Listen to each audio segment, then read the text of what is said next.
One morning in May of 1994, a woman named Erica Carver was kneeling in her mom's garden in Oakville, Washington, pulling at the stubborn weeds at her feet. The tomato seedlings she'd carefully planted just a week or two ago were already being engulfed by thistle and other weeds. Erica hoped they'd survive into the summer, but the weeds grew so fast.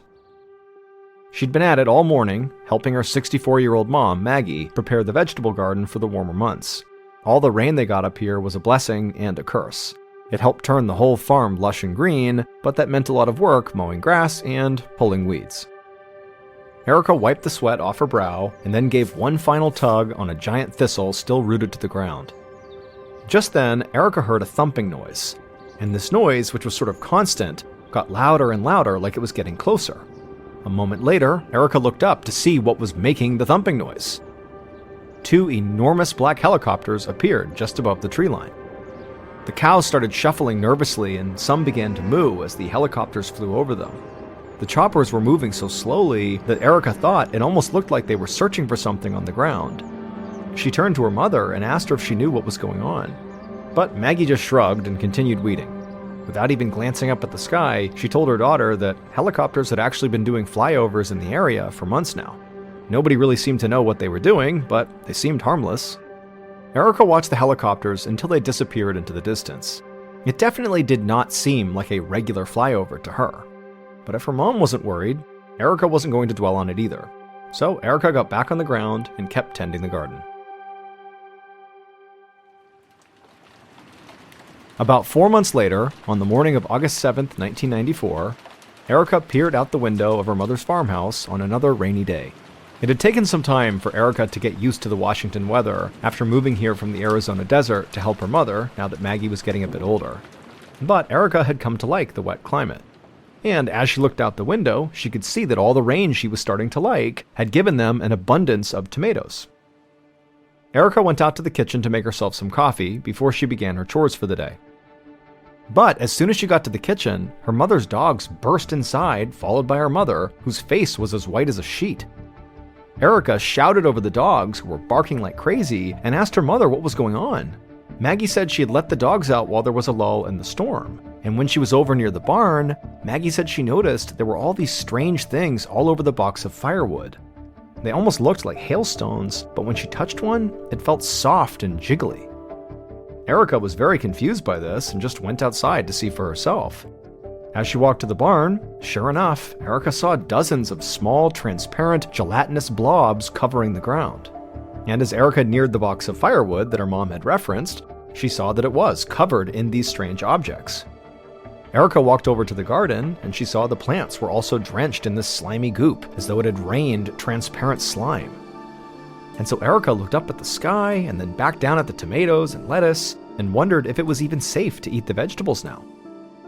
Erica hurried back inside and found the phone number for the Department of Agriculture. But when she spoke with a representative about this goo, he did not seem too concerned. He said he didn't have an explanation for what the goo was. Sure, it did sound totally weird, but also it was very likely harmless. Toxic substances did not rain from the sky like that. Whatever this goo was, the next rain would very likely wash it off the crops and everything would go back to normal. But Erica wasn't so sure. After she got off the call with this representative, she called her brother, James, who was a paramedic in town. And he told her he had actually seen the goo as well where he was and agreed that something didn't feel right about it. He said he had gotten reports that this stuff had been falling all over Oakville, and he'd even heard over his emergency scanner that a local police officer had had to pull over on the road because his cruiser had suddenly become covered in it and he couldn't even see. James told his sister that he was actually off for the day and said he would come over and they could try to figure out what this was together.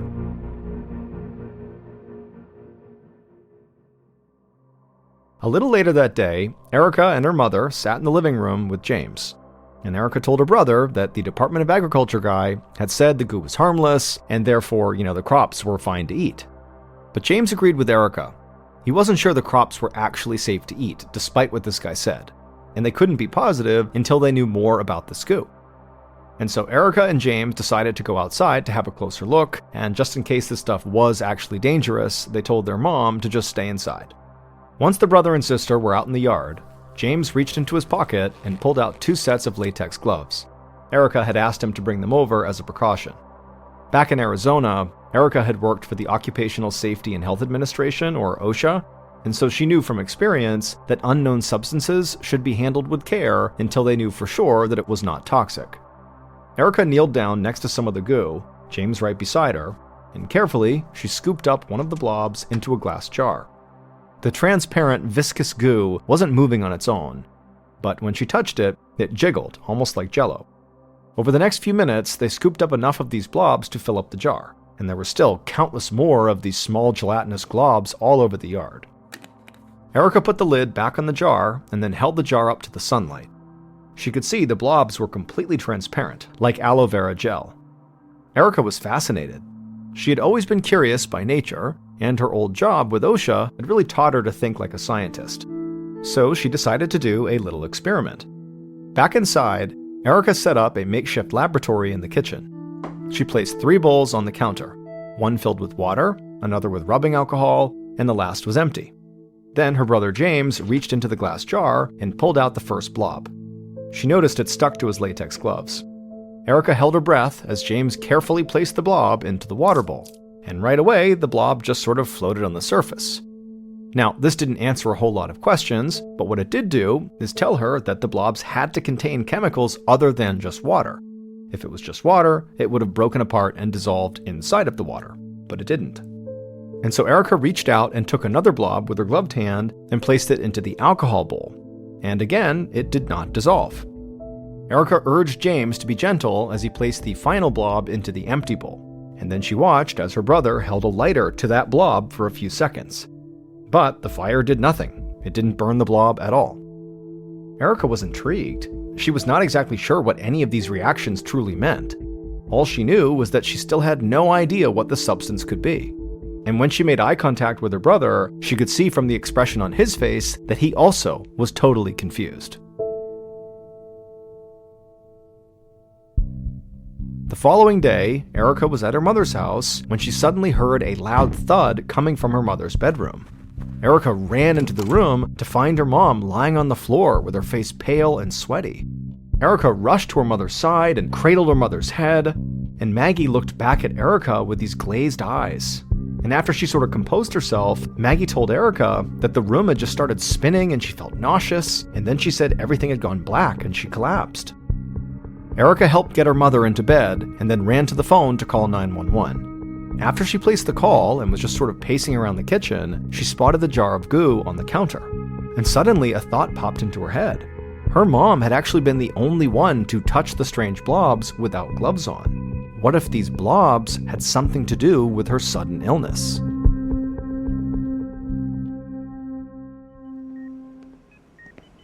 Later that day, Erica paced around an exam room at the hospital. She glanced over at her mother, who was resting quietly in her hospital bed. Some of her color had returned, but Erica thought she still looked very weak. Erica shifted her attention to James, who was sitting next to their mom, inspecting the glass jar Erica had brought along with them. A moment later, a calm, young-looking physician entered the room and introduced himself as Dr. George Grant. Dr. Grant asked Maggie how she was doing, and she told him about her fainting spell. Dr. Grant nodded and thought for a second. Then when he spoke, he said based on Maggie's symptoms, it sounded like she might have an inner ear infection, which would explain the dizziness and also the nausea. He said most of the time these infections are caused by a virus, like influenza or Epstein-Barr.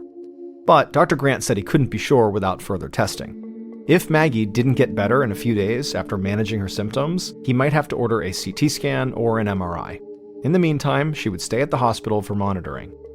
Erica felt her body tense up as the doctor spoke. She knew that it must be somewhat serious if they're having her mom stay at the hospital like this. Her gaze again turned to the jar in her brother's hands. She asked him for the container and then turned to the doctor. Erica told the doctor about all the goo that had fallen from the sky and how their mother had touched it with her bare hands. Erica explained that she and her brother had collected some samples of this goo that they had brought along with them in this jar. Erica asked Dr. Grant while holding up this jar if maybe the goo had something to do with her mother's illness. As Erica extended the jar out to him, she could see the confusion in the doctor's eyes. He said it sounded pretty unlikely, but he would be happy to run some tests on it. Erica hoped that maybe a real lab would give them some real answers.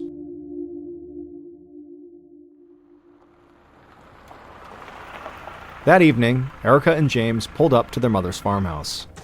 Erica slowly stepped out of the car and let out a deep sigh as they walked up to the stairs to the front door. It had been a long and draining day.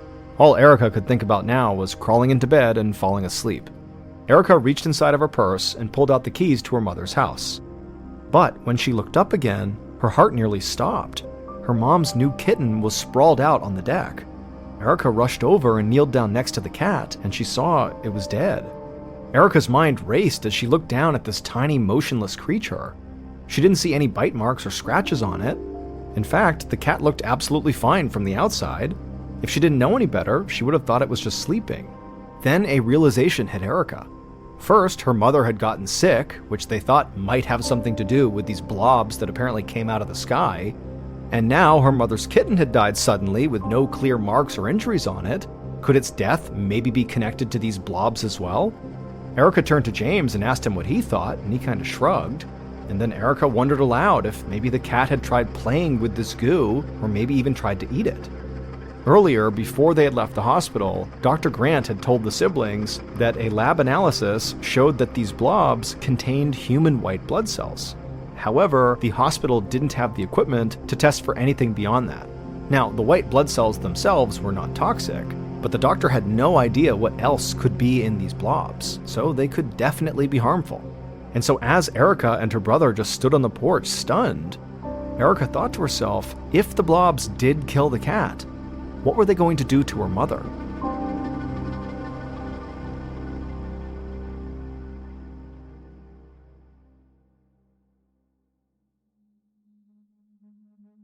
Four days later, Erica helped her mother walk up the front steps of her house. As she climbed, Maggie could only take one stair at a time. She was doing a lot better, but she still was not fully recovered. Whatever was wrong with her, it was not an inner ear infection. However, the doctors didn't know any more than that. Her discharge paperwork said that she was sick from some kind of virus. But they had nothing more to test for, and Maggie was well enough to be back on her feet, so the doctor said it was safe for her to go home. This vagueness only made Erica more suspicious about the gooey substance and the threat it might pose to the residents of Oakville.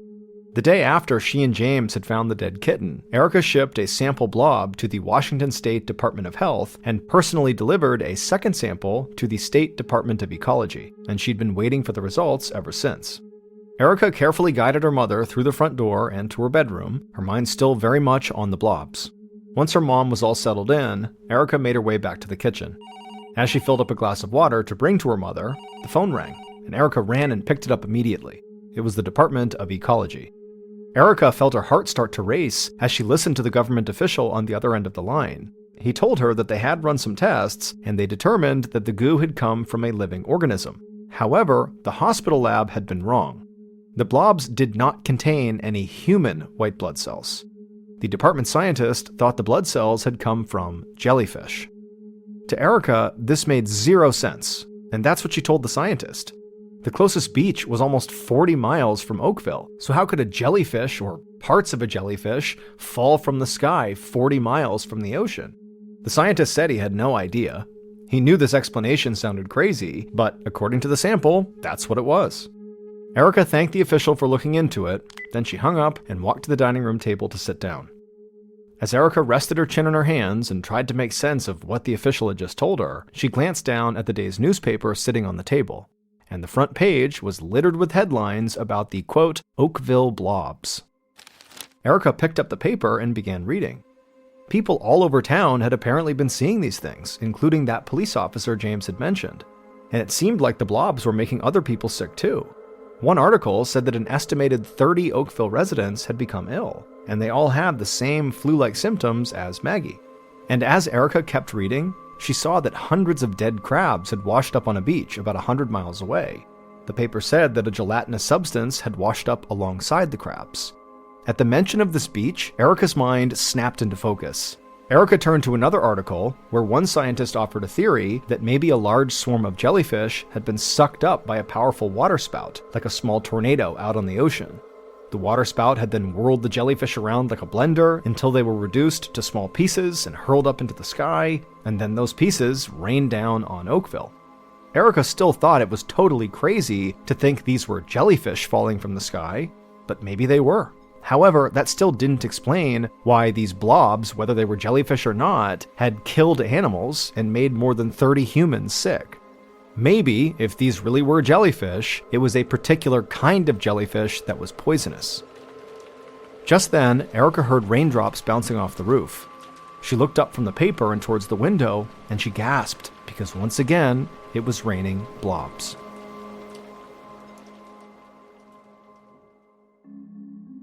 The next day, a microbiologist named Mike McDowell peered down at the gelatinous substance resting on the petri dish. Mike was running tests on the goo samples that had been sent to the Washington Department of Health from an Oakville resident named Erica Carver. Mike had never seen anything like it before. When it came to his research and investigations, he usually had some sort of idea about what he was dealing with. But not this time. He knew some people, including scientists, had theorized that these blobs were jellyfish that had rained down from the sky. But so far, Mike hadn't found any jellyfish cells in his sample. And there also weren't any human white blood cells either. But whatever it was, he felt confident he would get to the bottom of it. Directly observing the material under a microscope had not yielded any results. So Mike had placed some samples in an incubator to see if it grew any bacteria. If it did, then maybe he could identify what type of bacteria it was, and that might shed some light on what this goo was. Finally, the sample was ready, so Mike pulled them out of the incubator, and when he did, his pulse quickened, because the sample had grown bacteria. Mike immediately performed some biochemical tests and was able to identify that this particular bacteria normally came from the digestive tract, which meant this goo had to be from some kind of an animal and might even be from a human. Mike grabbed his notepad and pencil and scribbled furiously as he worked through the implications of his discovery. How did gut bacteria end up falling from the sky? Then he had a thought. Mike wondered if these blobs were actually just toilet waste dumped from an airplane. It was possible that when the waste was stored at such high altitudes in the plane, it could turn into a jelly-like material. However, Mike realized there was at least one problem with this theory. He knew that airlines typically used blue dye to stain their toilet waste, and these blobs were completely clear. Mike sighed and walked back over to the microscope and refocused the lens on the gooey blob.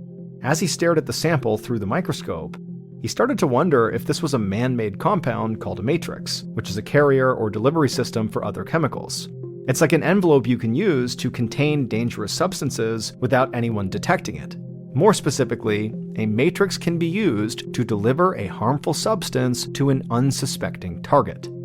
But Mike couldn't understand why there would be parts of a jellyfish or whole jellyfish or toilet waste inside of a matrix. What would the purpose be? Why would anybody do that?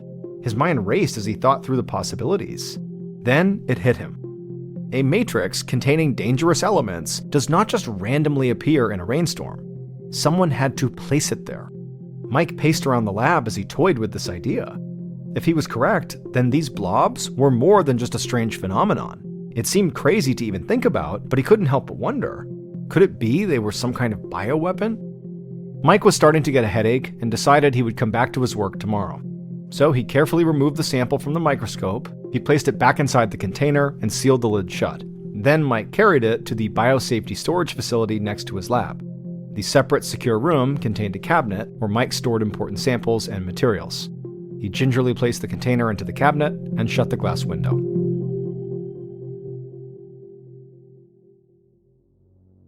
The next morning, Mike walked inside of the lab and headed over to the storage facility where he had left the sample. He entered the code, the door swung open, he reached inside for the container, but his hands came away empty. Mike peered inside. The blob was gone. Mike began walking all around the lab looking for the container, wondering if he had maybe misplaced it when he was cleaning up the night before. But as he thought about the night before, he could have sworn he put it right back where it was supposed to go. Mike was suddenly afraid. He had worked at the department for decades and never lost a sample before, especially not one that was this important. What would happen to him when they discovered he had done this? Mike finally rushed over to his supervisor's office to beg for forgiveness. However, when Mike told his supervisor what had happened, a strange look came over the man's face. His eyes locked on Mike's, and he told the scientist that it would be better not to ask any more questions. By his tone, Mike could tell that was the end of their discussion about this sample. Mike nodded and kept a straight face, but inside, he was now fuming. This was a possible bioweapon. Without that sample, he would never know what made 30 people sick and killed animals and pets.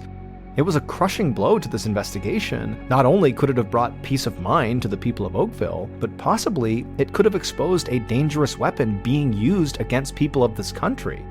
But as bad as all this seemed, Mike did know better than to keep asking questions. His boss had made it perfectly clear that he needed to stay out of this. And so he just had to hope that everything would be okay, and that he had not just participated in a massive government cover-up.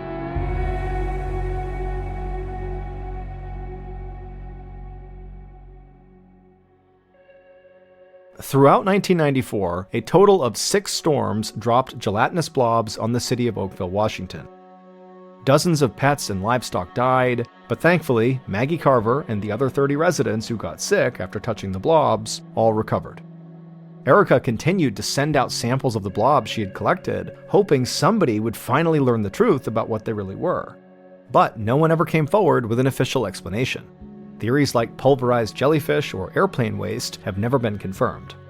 To this day, Erica believes the full story of the blobs has never been told.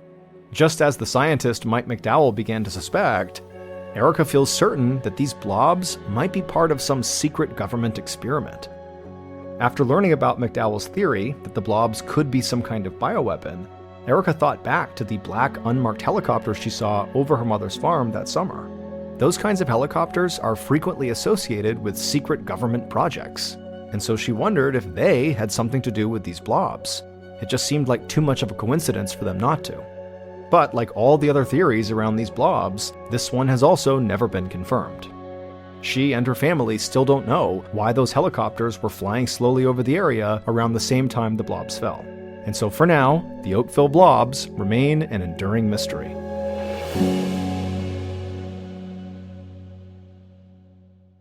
It was after 11 p.m. on January 30th, 2012, when Billy Payne Jr. got a call. A buddy of his wanted to come to his house in Mountain City, Tennessee to buy some drugs. But Billy didn't appreciate getting that call. Sure, Billy was a small-time drug dealer, but he wasn't the crazy bachelor he used to be a few years earlier. He was 36, and he had a family now, including a 6-month-old son who had finally fallen asleep. And so the last thing Billy needed was a late-night visitor to wake the baby up again. So at 11:30, he texted his friend saying they couldn't meet up. He explained he had to be up early in the morning for his job at the thread factory, and so he needed some rest. His friend would just have to get his pills somewhere else. But as much as this call was annoying because it was inconveniencing, the truth was Billy was actually in the process of trying to leave his drug-abusing past behind. Billy had always been the life of the party in his small town. He was the guy who always had a beer in his hand and an endless parade of girlfriends. He drove a Mustang and bragged about going to Las Vegas for the weekend. His cousin, Jamie Curd, described Billy as being a man with caviar tastes on a working man's budget. But all that high living had a price. Billy had developed a nasty addiction to opioid painkillers, an addiction that he supported in part by selling opioids himself.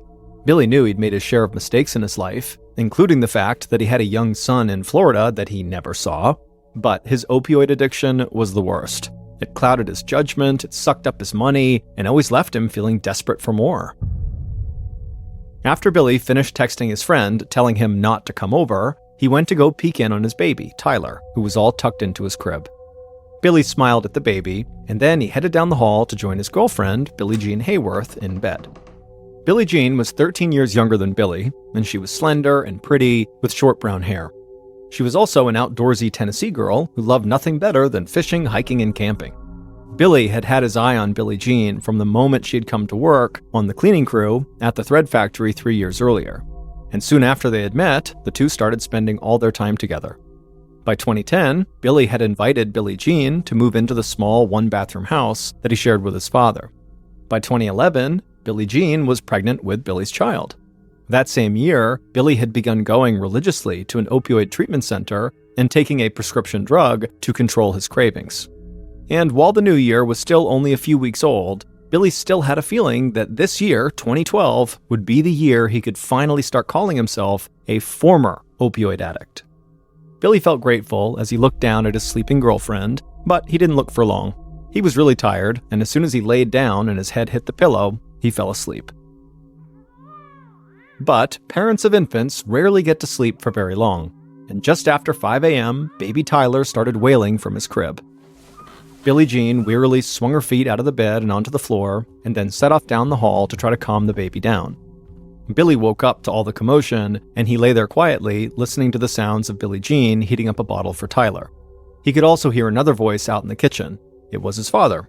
Sometimes the house felt a bit cramped, with all of them living there together, but it filled Billy with happiness to watch his father hold little Tyler. After a few minutes, Billy heard Billie Jean changing the baby's diaper, and he heard his father saying goodbye and leaving for work. Then Billy felt Billie Jean slide back into bed next to him, and then he began to nod off again, even though he knew the alarm would soon wake him up. And it was at this point that Billy heard the sound of the sliding glass side door open. Just for a moment, he thought maybe his father must have forgotten something and come back. But then a shadowy figure suddenly loomed in the bedroom doorway, standing there completely silent and still. And even in the darkness, he could tell this was not his father. Billy suddenly was terrified, and he managed to blurt out, "What the hell?" And then everything went black.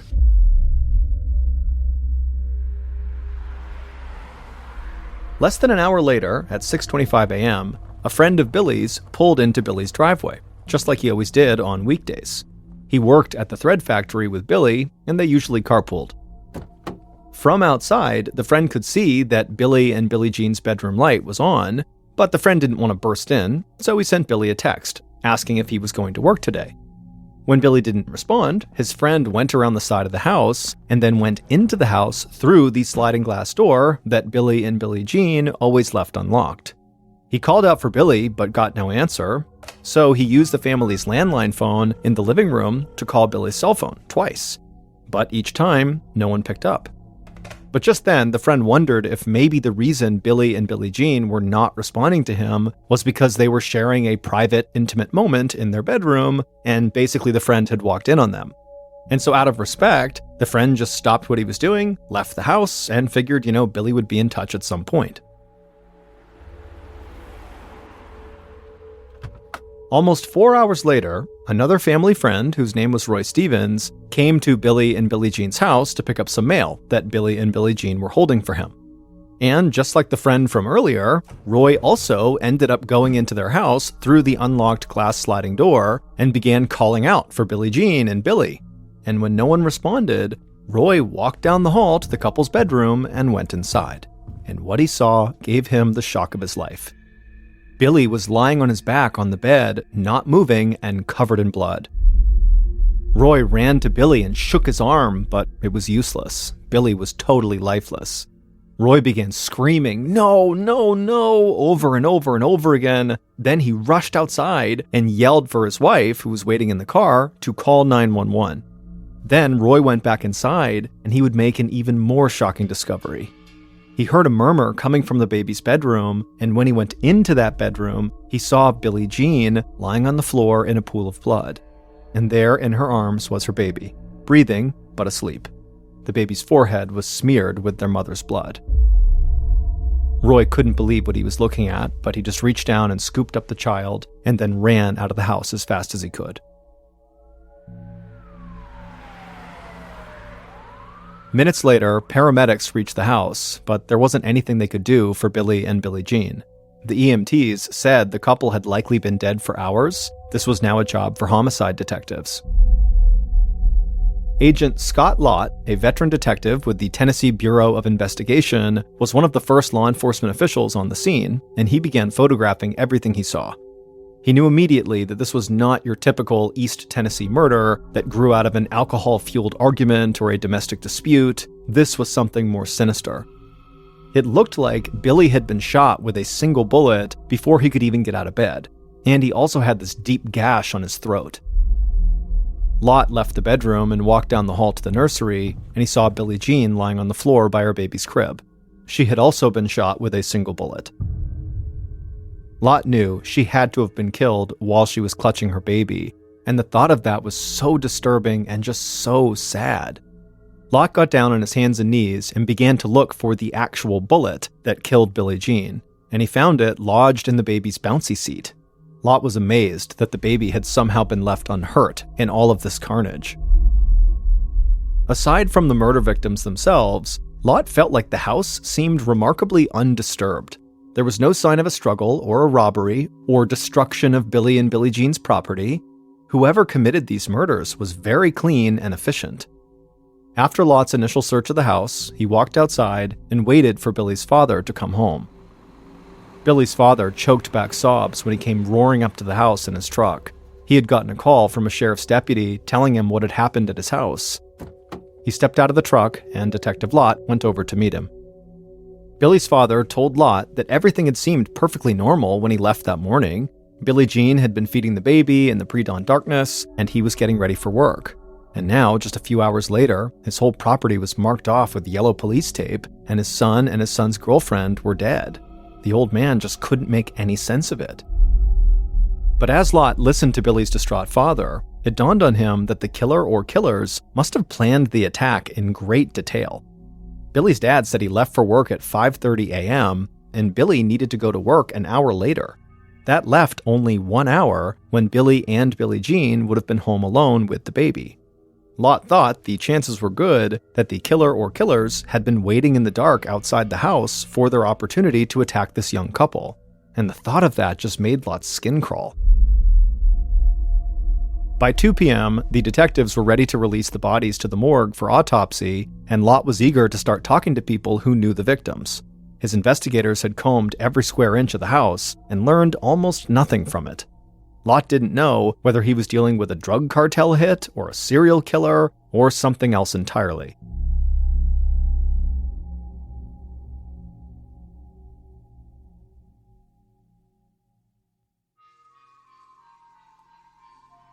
That afternoon, Lot and his partner, Chief Deputy Joe Woodard, asked one of Billie Jean's closest friends, Lindsay Thomas, to come down to the Mountain City Sheriff's Station.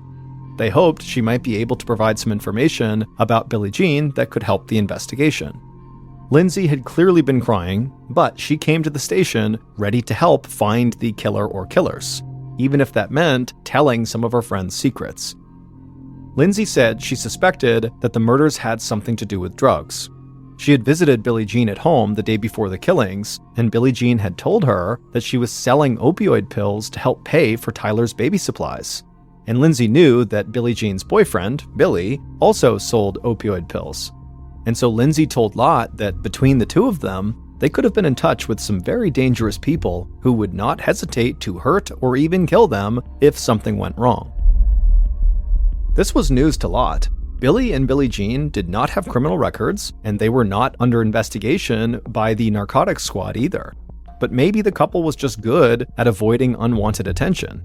The crime scene was certainly consistent with a ruthless drug gang hit, cold, efficient, and cruel, and Lot did find white crystals on the floor in Tyler's room that looked a lot like methamphetamines. And so Lot made a mental note to be sure to check back in with his narcotics squad. Then, Lot asked about something Billy's dad had told him. When Billy's dad was sobbing in front of the house, he had made a comment about how there was some bad blood between his son and his son's girlfriend and this other family in town, the Potters. Now, Billy's father was too upset to explain this clearly, but from what Lot gathered, it sounded like there was some sort of internet feud between primarily Billie Jean and Janelle Potter, who was 30 years old and lived with her parents. Lindsay told detectives that she knew all about this feud. She said she'd even gotten caught up in it. But she thought the whole thing was just stupid. It was more like a middle school food fight than a reason to actually kill someone, and so Billy and Billie Jean were not afraid of the Potter family. I mean, they never even locked all their doors. Still, Lot asked Lindsay to slow down and walk the detectives through the entire feud. Lindsay said the dispute had begun more than a year earlier when people that she had never heard of began slamming her and Billie Jean on a website called Topics. It was a site where people commented on local issues, sometimes anonymously. One person had accused Lindsay of threatening to hurt Janelle, and he said that Janelle's defenders might hurt Lindsay too. And so he warned Lindsay to, quote, watch her back. For months, Topics users alleged that Lindsay and Billie Jean were out to get Janelle, and that they might even physically assault her. Lindsay told the detectives that she and Billie Jean had tried to ignore the taunts because the whole idea was absurd. The two women barely knew Janelle and really had no reason to want to hurt her. Lindsay said that she and Billie Jean ultimately became convinced that Janelle Potter herself was orchestrating the social media posts against them as a way to make herself look like a victim and maybe get some sympathy. Lindsay explained that Janelle was a very immature person who had never had a job, never had a driver's license, or really a real boyfriend, so she had plenty of time to stir up some trouble. Lindsay said that she and Billie Jean eventually filed harassment charges against Janelle, but a judge threw out their complaints for lack of evidence. After that, Billy got involved, and he called Janelle's mother in hopes of ending the dispute. But the mother stood by her daughter, and before long, the phone call had turned into a shouting match, with Janelle crying in the background. Lott looked over at his partner Woodard, and he nodded. They both knew this was a strange lead, but it was the best thing they had so far, so they had to go talk to the Potters next. The next morning, so February 1st, the two detectives drove out to the Potters' home, located a few miles from where Billy and Billie Jean had lived and died. Janelle's father, Buddy, opened the front door even before Lott and Woodard could ring the doorbell. He would tell them that he'd actually been expecting them because everybody in town always pointed fingers at his family. Lott could see that Buddy was a very proud United States Marine. He wore a Marine Corps hat, and his living room table was covered with military honors, including decorations from combat in Vietnam. Buddy said that he and his wife had moved here from Pennsylvania a few years back after a severe fall ended Buddy's military career, and now they were just enjoying retirement. But Buddy acknowledged that their daughter, Janelle, really struggled sometimes. He explained that she had a hearing problem when she was young that made it really difficult for her to carry on normal conversations, and at 6 feet tall, she felt really awkward and struggled to talk to boys. So as the years went by, she spent more and more of her time alone at home. Buddy said that his daughter was so vulnerable that he and his wife often had to be very protective. Anybody who wanted to do something socially with Janelle had to meet Buddy and her mother, Barbara, first. And Buddy said they worried constantly that Janelle was being bullied. That's when Barbara chimed in. She said the feud between their family and Billie Jean and her friends was a perfect example of the way Janelle was bullied. Barbara said that, Billie Jean and Lindsay would pick on Janelle so regularly that she and Buddy sometimes worried that their daughter might end up hurting herself. Janelle sat quietly as her parents talked about her to the detectives. But eventually, Janelle would speak up, and she would say that she didn't understand why Billie Jean and Lindsay were targeting her. She said she never posted insults about Billie Jean or anybody else online, but some of the people who came to Janelle's defense online fiercely criticized Billie Jean and Lindsay. Janelle said she believed that Billie Jean and Billy and Lindsay were trying to make her feel completely alone. She said that Billy had also attacked her closest supporters, falsely accusing her friend, Jamie Curd, of selling drugs. Lott's eyes widened at the mention of Jamie Curd. He'd heard that name when interviewing people who were close to Billy. And so he stopped Janelle and he asked, "Isn't that Billy's cousin?" And Janelle nodded and said, "Yes." Lott acted surprised. Lott told Janelle he understood that Jamie and Billy were not only relatives, but also close friends. So why would Billy attack Jamie? Janelle explained that Jamie actually was no longer friends with his cousin Billy anymore because he had learned how badly Billy and Billie Jean and Lindsay were mistreating Janelle. The two detectives wrapped up the interview and thanked the Potters for their time. Then they got up and walked outside and made their way over to their car, all the while puzzling over the strange story they'd just heard. Also, Janelle's way of talking just seemed very immature to them, and not just because of her high-pitched, childlike voice, but also because she portrayed everything in terms of petty rivalries that really did seem like something from middle school. But the online harassment that Janelle and her parents described sounded very serious to Lott. And if Janelle really did look at the world like a middle school kid, she would be an easy target. So Lott could see why the Potter family was on edge at the mention of Billy and Billie Jean. Lott and Woodard agreed they needed to speak with Billy's cousin, Jamie, as soon as possible. Clearly, he had a ringside seat for the family feud, and so maybe he could give the detectives some sense of how deep the anger ran on both sides. Later that day, narcotics officers listened politely as Agent Lott described the evidence that Billy and Billie Jean were selling drugs out of their home, potentially putting their lives at risk. But the narcotics officers were not impressed. They said at most, Billy and Billie Jean were small-time dealers who were selling just to their inner circle. The narcotics officers went on to say that typically they investigated people who sold hundreds of times more product than Billy and Billie Jean. If anyone was going to get killed over a drug deal gone bad, it would likely be major dealers, not just some random young couple with a little bag of pills. Nothing the narcotics officers said surprised Lott, but the dead end left him with only one real lead in the case.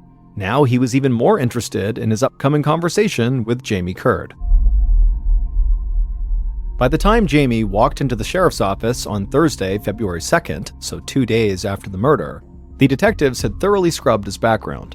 They talked to friends of the victims, as well as Jamie's own sister, about Jamie's relationship with Billy and Janelle. People said that Billy was probably the best friend Jamie had ever had. The two men had worked together on the same exact machine at the thread factory, and then they often went out and partied together after the shift was over. And when Jamie's dog died a few years ago, Billy had even come over with beer to commiserate and to comfort his cousin. And when Jamie couldn't find a girlfriend, Billy had introduced him to Janelle Potter, who had just as much trouble getting a date as Jamie did. And Jamie and Janelle hit it off and began spending time together, but they had one problem. Janelle's parents did not like Jamie. At one point, they even banned him from coming inside their house. And so that was when Jamie began offering to come over and repair the Potter family's computers, because it was literally the only way he could think of that he could still see Janelle. But Jamie's relationship with Janelle ultimately drove a wedge between Jamie and his cousin Billy as the online feud spread to Facebook and other social media, and then to the courts. In the end, Jamie had to choose between his girl and his best friend, and he picked his girl, and the two men stopped speaking to each other. Now, the detectives wondered how far Jamie would go to defend Janelle.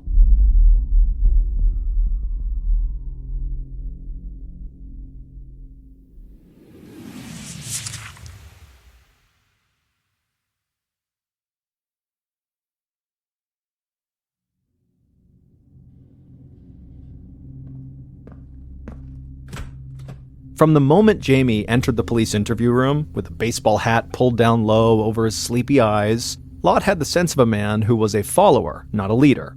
Jamie himself was quick to make it clear that he was a country boy who had never strayed too far from eastern Tennessee. He said he didn't really use computers much himself, even though he was enough of a handyman to repair them, but he knew that Billy and Billie Jean were posting threats against Janelle on Facebook and other websites. And Jamie just couldn't understand why Billy would do that, or why Billy denied that it was true. Jamie said he saw firsthand the damage that Billy and Billie Jean's threats were doing to Janelle. Jamie said he had seen Janelle suffer these paralyzing panic attacks over some of the things that Billy and Billie Jean were saying about her. And Jamie said at some point he just couldn't take it. He just could not bear to watch his girl get hurt. Detective Lott said he could only imagine how hard it would be to watch your girlfriend be bullied. Jamie tried to interrupt, claiming that Janelle was not his girlfriend, but Lott ignored him. He said it must have been hard for Jamie to keep from hurting the people who were hurting Janelle. Then Lott leaned forward and looked right at Jamie, and he asked him a very surprising and blunt question. Would you shoot a woman with a baby in her arms? Startled, Jamie just sat there for a moment before he answered with one word: no. And Jamie instantly offered to take a lie detector test to prove he really had nothing to do with these murders. And after that, he went silent. And so the detectives just sat there in silence and stared at Jamie, hoping he would eventually chime in with useful information. And for a while, all Jamie did was just sit slouched in his chair, but then suddenly Jamie sat up and he began wildly looking all around the interview room as though he was looking for someone who was watching them. Then he looked right at the detectives, and his eyes were wide and his voice got really quiet, and he asked them, "Is the CIA here?" Lott and his partner were dumbfounded, but also intrigued. Why would the Central Intelligence Agency, the country's international spy agency, have anything to do with a double murder in rural Tennessee? Jamie glanced from detective to detective, hoping for an answer to his question, but the two detectives didn't say anything, mostly because this was a totally outrageous question that didn't seem legitimate. But what was absolutely clear in this moment was the two detectives knew they had to figure out what in the world Jamie was talking about. On the other side of town, Janelle's mother, Barbara, had no idea that Jamie was talking to the police at that very moment. But she would have known exactly why Jamie was asking about the CIA. And she, for one, was grateful that one particular spy did keep an eye on Mountain City, Tennessee. For more than a year, Barbara had been emailing back and forth with a CIA agent named Chris, and they had grown very close, like mother and son. In fact, she even sometimes addressed him as son. Chris, the CIA agent, had gone to high school with Janelle more than a decade earlier. And even though his career had taken him around the world since those days, he still kept a protective eye on his high school classmate, and he would let Barbara know whenever he learned of any threats to Janelle's safety. Months before the murders, in April of 2011, Chris had emailed Barbara to let her know that Billie Jean and 2 other women had been prowling around their property at night. Chris said he suspected the women were up to no good, but he was in no position to do anything. He had just broken his arm, and he was in a cast. However, Chris said he had tapped the phone line in Billie and Billie Jean's house, so he would be able to keep track of their conversations. That way, they would know if Billie and Billie Jean were planning anything else. Barbara couldn't thank Chris enough for the warning. He was like a guardian angel. "We love you, son," she wrote back to him. And in the email, she also reassured Chris that her husband, Buddy, was in, quote, Vietnam jungle recon mode, end quote, and he would be ready if any intruders tried to enter their home. Billie's cousin Jamie had also struck up a relationship with Chris, the CIA agent, and Jamie often poured his heart out to the spy about how much he loved Janelle. Chris had assured Jamie that he had a great girl, but he warned Jamie that Billie and Billie Jean and their friends, they really wanted to make Janelle's life hell, and that would definitely affect Jamie's life. So when Jamie returned to the police station to take his lie detector test that he requested on February 6, 2012, so almost a week after the murders, he hoped that Chris, the CIA agent, might be looking out for him. But things didn't go so well for Jamie. The lie detector analyst concluded that Jamie was being deceptive when he claimed he didn't know anything about the murders of Billie and Billie Jean. And so this meant it was very likely that Jamie was hiding something. And this was exactly what Agent Lott was hoping for. Now he'd be able to really up the pressure on Jamie and basically force him to either spill his guts or risk facing first-degree murder charges. And so Agent Lott walked into the interview room where Jamie was once again waiting, and Lott felt ready to break this man down. For the next 2 hours, Lott, along with another detective, threw one question after another at Jamie. What was he hiding? Why was he lying? Was anyone else involved in the murders? And Jamie just sat there mumbling, I don't know, or just grumbling without even answering at all. Finally, the detectives actually started taking pity on Jamie, saying they knew he was not the mastermind. He was probably just following someone else's instructions. Lott said that maybe Jamie didn't shoot anyone, but he needed to tell them who did. But Jamie just continued to mumble and stammer his way, and so Lott was getting really frustrated. So he just left the room and typed up a written statement, a confession for Jamie to sign, that admitted he played a role in the murders. And so Lott came back in the room with the statement, and he slid the confession with a pen across the table to Jamie, and Jamie just stared at it for a long time, doing nothing. But eventually, Jamie picked up the pen and he signed his name down at the bottom. After the interrogation ended, Jamie looked completely defeated, and so he very quickly just agreed to let the detectives come out to the parking lot and search his car. And in his car, scrawled on a scrap of paper on the front passenger seat, the detectives found email addresses for not only Jamie, but also for Barbara and Janelle. This was like a goldmine to Lott. Now that Jamie had confessed to a backup role in the murders, the detectives could get a search warrant to see all the messages written to and from these email addresses in the months leading up to the murders. If there was a larger plot to murder Billie and Billie Jean, then the detectives would soon know about it. A few days later, the email company sent the detectives an electronic file containing thousands of emails sent or received by Jamie, Barbara, and Janelle over the previous year. And so suddenly, the detectives had a window into why the Potter family lived in such fear. The detectives quickly started seeing correspondence from a CIA agent named Chris Chodden, who was warning with increasing urgency that Billie, Billie Jean, and their friends were harassing and threatening Janelle. The emails were chatty and personal, sometimes weaving in stories from Chris's CIA work or references to his 3 Great Danes, but frequently coming back to his concerns that these bullies might follow through on their threats to hurt Janelle. Lott couldn't believe that a CIA agent would use his official position to get involved in a family feud in rural Tennessee. The emails showed that for months in 2011, Chris had tried to get a CIA ID card for Janelle's father, Buddy, so that Buddy could acquire military-grade weapons that are normally off-limits to civilians. And so the whole thing just seemed extremely unprofessional to the detectives. So Lott and another detective decided to track down Chris and just ask him what was going on. The detectives found a guy named Chris Chodden who graduated with Janelle from a high school in Pennsylvania, and so Lott got his phone number and called him up. Chris seemed surprised to be getting a call from police in Tennessee, but he agreed to talk. And the next day, Lott and the other detective drove up from Mountain City to Delaware to meet with Chris for coffee at his house. After the detectives and Chris had taken a seat at the kitchen table, they talked for a few minutes, just kind of general niceties, and then Lott just pushed a stack of papers across the table to Chris and told him they were copies of emails that he had written to his old high school classmate, Janelle Potter. But Chris just looked blankly at the papers and then at the detectives, and he said he had never sent an email to Janelle Potter, ever. He knew her in high school, but they were never really friends and did not stay in touch after graduation. He said he didn't know what those papers were, but they had nothing to do with him. Lott then asked Chris about his work for the CIA, and Chris nearly broke out laughing. The CIA? Chris said he was a police officer, just like the two detectives, but he had never had anything to do with the CIA, and he certainly wasn't a spy. Lott asked Chris if he had broken his arm recently, and Chris said he had never broken it. Lott and the other detective believed Chris. He was nothing like the brash CIA agent in the emails, and he seemed genuinely surprised to be asked questions about a woman he barely knew. But now Lott needed to know, if Chris was not the author of all those emails, who was? The emails that the detectives had obtained from their search warrant were enough to fill an entire banker's box when they were printed out, and they included countless emails from Chris himself. But using them to solve a crime was another question altogether.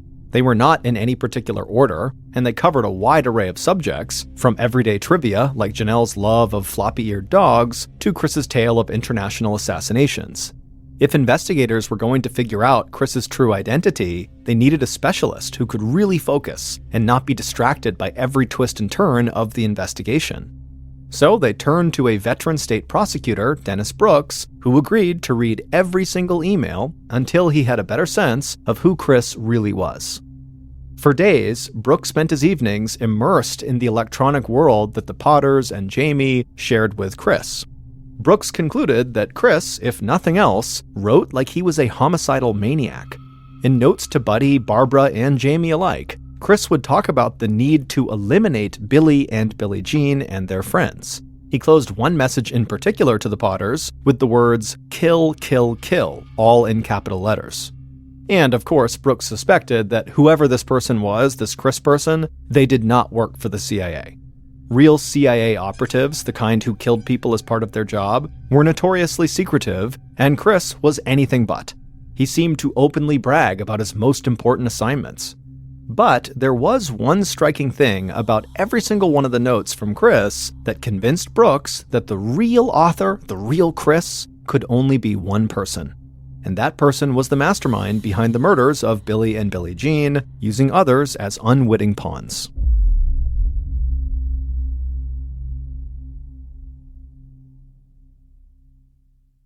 The night that Jamie Curd signed his confession, he did finally break down and talk in great detail about his role in the murders. Then, once investigators had thoroughly analyzed all the emails, they did have a clear picture of how the murders played out. And so here is a reconstruction of how police believe Billy and Billie Jean were murdered in their home on January 31st.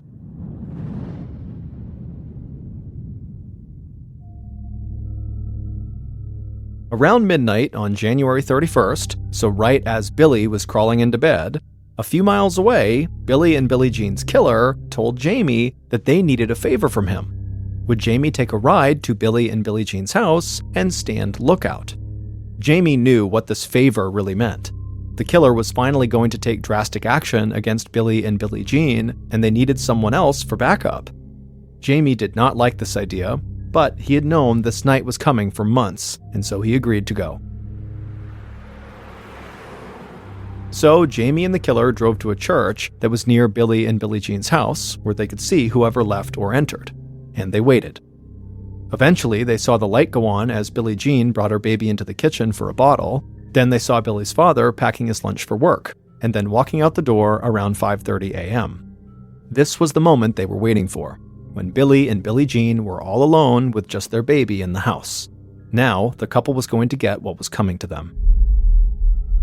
Jamie and the killer put on gloves, and then the killer gave Jamie a handgun so they'd both be armed. Then the killer and Jamie got out of the car, they made their way over to Billy and Billie Jean's house, and the killer slid open the unlocked glass doors on the side of the house, and then they walked inside and headed straight for Billy and Billie Jean's bedroom. Once the killer reached the bedroom, they stood in the doorway to gather their courage for a moment, and then they entered the room. And as soon as they did, Billy woke up and he yelled out, "What the hell?" But the killer was on top of Billy before he could do anything. And the killer put their gun just inches from Billy's face and fired. At this point, Billie Jean, who's right next to Billy, began to scream and she ran out of the room, but she didn't get far because Jamie was standing guard in front of the door that would lead outside, so Billie Jean couldn't escape. Instead, she ran down the hallway to her baby's room and pulled him out of the crib and held him close to her body, and then the killer just stepped into the room, rushed at Billie Jean, they raised their gun and shot her point blank in the side of the head. Billie Jean crumpled onto the floor, still clutching her baby. The killer simply turned around, walked back into the hall, and headed back to the main bedroom. And there, they walked back over to Billy, and just to make sure he was dead, the killer drew a knife and slit Billy's throat, ear to ear. Then, the killer walked out of the bedroom and met Jamie at the front door. Jamie gave his gun back to the killer and then ran outside to vomit.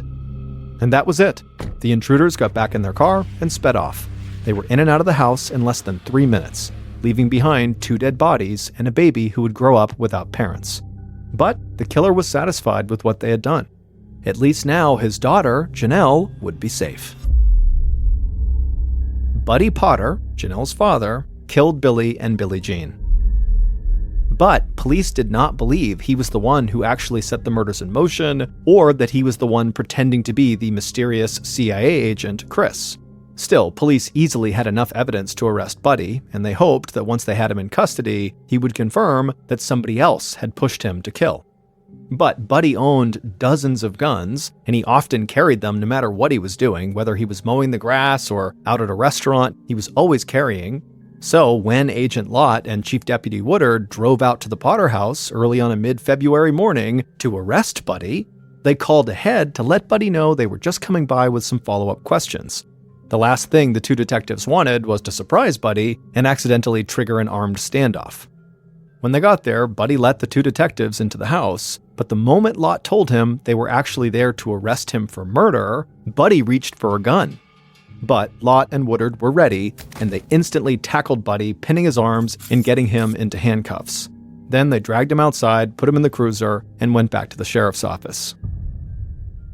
On the ride, the detectives told Buddy they knew that he loved his family and he was just trying to protect them. He was no monster. After all, Buddy didn't kill the baby. The detectives reassured Buddy that they understood. The world was going to hell, and sometimes violence was the only solution, right? After all, someone else had warned Buddy his daughter was in danger. And with that, tears began to well up in Buddy's eyes in the backseat of the cruiser, and his voice cracked as he shared with the detectives all the terrible things the CIA agent Chris had told him that Billy and Billie Jean were going to do to his daughter. And it was just too much for him. He had to act. Now, while Buddy clearly missed all the red flags in the emails coming from the CIA agent Chris that clearly indicated he was not who he said he was, the state prosecutor, Dennis Brooks, who reviewed all those emails, he caught the red flags, and it was one particular red flag, a chronic error that popped up in many of the emails, that ultimately led Brooks to discover the fake CIA agent's true identity. Time and again in these emails, Chris made a spelling mistake that was far more typical for a schoolchild than an adult CIA agent. Chris always forgot to drop the letter E from the end of verbs when he added the letters ing to them. So words like loving, taking, and caring all contained the extra E in the middle. And that was the same error that Brooks had seen over and over again when reading emails sent from another person, Janelle Potter. And so Brooks told investigators that Chris had been a figment of Janelle's imagination all along, but one that she had used to very effectively manipulate her entire family. Janelle had basically catfished her own family into believing that she was in mortal danger, and ultimately, that caused her father to go out and kill Billy and Billie Jean. A year and a half later, Buddy Potter, Janelle's father, was found guilty of killing Billy and Billie Jean and was sentenced to 2 consecutive life sentences. As for Jamie Curd, the star prosecution witness, he agreed to a plea deal that required him to serve 25 years in prison. Janelle and her mother Barbara went on trial for their roles in promoting the double murder. Janelle's attorney argued that she was too childlike to murder anyone, and she shouldn't be punished because her father was overly protective. But the jury was not buying it, and ultimately she and her mother were both sentenced to life in prison.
From Ballin Studios and Wondery, this is MrBallen's Medical Mysteries, hosted by me, Mr. Ballen. A quick note about our stories.